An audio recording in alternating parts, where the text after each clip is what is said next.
Well, good morning and welcome to our two-part series on making great decisions. We all have decisions to make in life. Some of them are just small things and won't really change the world. What will I have for my tea? What shall I wear tomorrow? What TV programme shall we watch? Shall we go to the pictures or shall we stop it? Those things don't change your world. But some things are complete life changers. Should we move home? Should I go for that job? Would I get that job if I went for it? Should I move in with my boyfriend? What about this girl? Should I take her out or shouldn't I? I think I'm falling in love, but I'm already married. How do you make those big decisions which are going to change your life and the life of everybody around you? And you know, because you've had it happen to you, that sometimes you've made a decision and when you look back, you think that was just the right decision. Thank goodness I chose left and not right. But then there are other occasions when you've made a decision and the consequences have stayed with you for the rest of your life. It's changed the way your life has been. And it's not been for the better. And so the question comes to all of us, how do we make great decisions? Not just good decisions, not just a decision, but how do we make great decisions? How do we make the right choice? Imagine, if you will, that you could improve your decision making, say by 25 or 30% on those big issues, then your life would improve massively. Now, theoretically, it's possible to always make the right decisions. But let's face it, none of us have done that. But I want to show you in these two sessions, this week and next week, I want to show you 4 things that will help you to make great decisions. And if you follow these 4 things, then it's possible to always be making the right decision. I'm not saying that I've always done that, but I am saying that by applying these 4 keys, they're a bit like, you know, on the back of a car, you get sensors nowadays. If you've got a really good car, when I bought my car, somebody had fitted one of these things. And when I back up towards something, it beeps. My daughters call it my old man parking sensor. But those are useful things, because when you're moving, you don't want to be hitting anything. And they have 4 sensors on the back of the car. And each of those sensors is watching out for if you get too close to something behind you. And if anything moves behind you, if anything changes behind you, then they go beep! And they say, stop, don't do it. I'm going to give you 4 sensors, which if you always make your decisions with these 4 sensors, you will make good decisions, great decisions. And you will consistently be making the right choices, the best choices, the choices that are going to make your life and the life of the people whom you love into great decisions and a great life. You want a good life for yourself, for your family? Of course you do. Well, this is how you can be making those decisions. What if we were to improve our decisions? Here's sensor number 1, the first thing that you have to do if you want to make decisions. And this is how most people make the decisions. And this is how most people make the wrong decisions and get it wrong time and time again.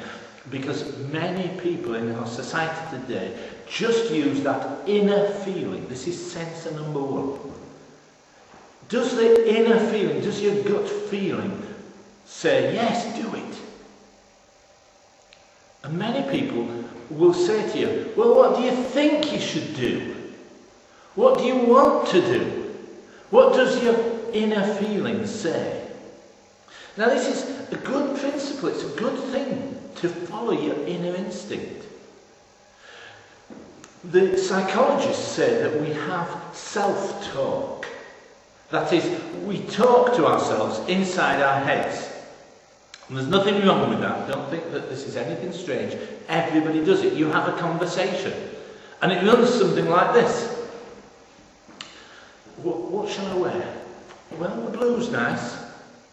But the red's, well, it's a bit bright. But then there's the green. Should I wear the green today?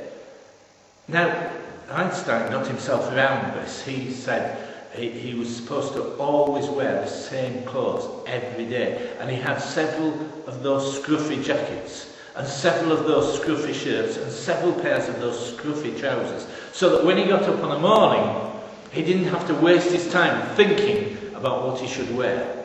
He just knew, because he only ever wore the same clothes.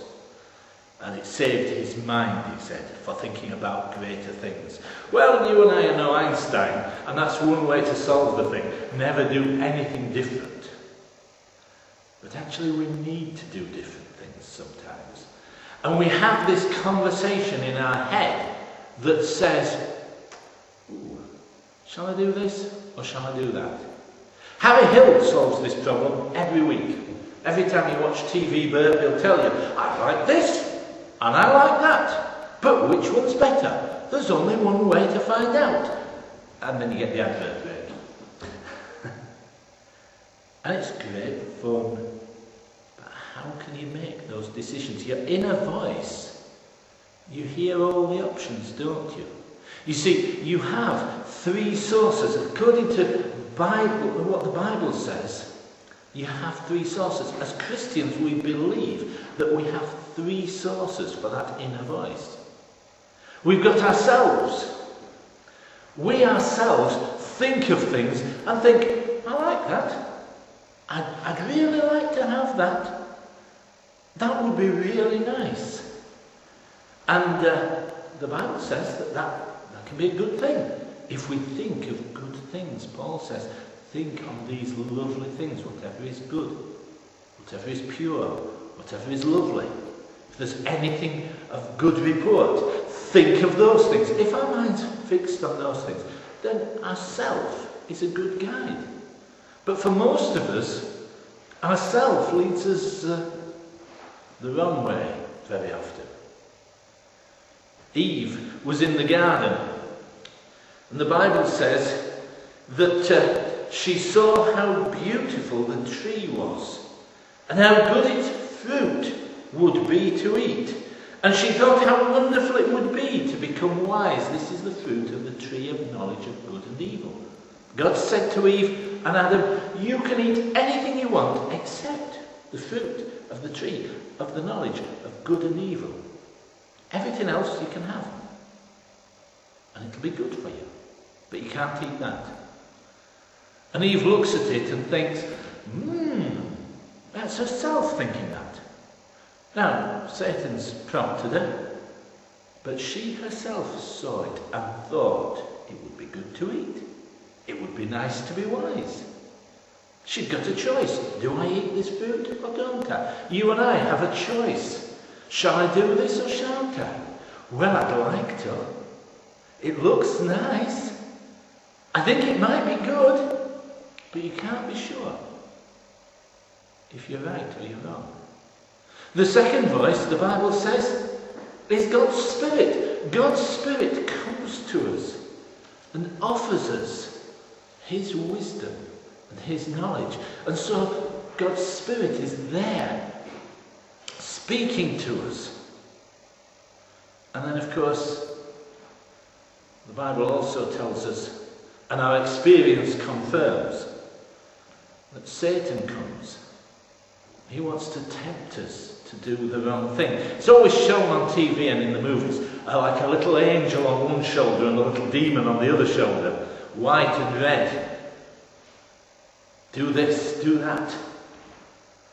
And it's not actually a bad picture, because very often the person has a conversation. Should I do this? I'd like to do it. Well, don't do that, says the angel. Or do that, says the angel. We turn to the red one. Shall I do this? I'd like to. Oh, you'd love to. You do it. Or don't do it.